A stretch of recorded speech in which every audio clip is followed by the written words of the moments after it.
Assalamu alaikum wa rahmatullahi wa barakatuhu. Wa rahmatullahi arziki masu bibiyan mu a wannan YouTube channel namu mai suna Ƙarya Comedian TV.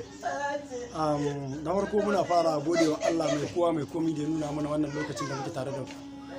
Na biyu muna ganin comment ɗinku kuma muna godiya sosai.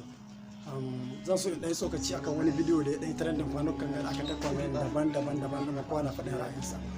To muna duba ba mai ba. Abinda muke ce muku da Allah da Annabi duk wanda ya ga bidiyon mu a page ya gan shi guntu yake tunanin cewa ya aka ba karasa wannan bidiyon ba to ka bi ma ita can za ka sami shi sai na biyu game da waɗanda ke comment ba ma talla ba mu duk kai comment da number wayar ka kuma ka rubuta abin da kake bukata za mu ɗauki wannan number wayar ta ka za mu tracing naka a WhatsApp za mu yi interview da kai ƙarshe dai idan muka shirya za mu tallata ma ta hankali muna tallata ba amma mai kuma muna duba comment ɗin kuma mu roƙon na fata da yin mu fata alheri mun gode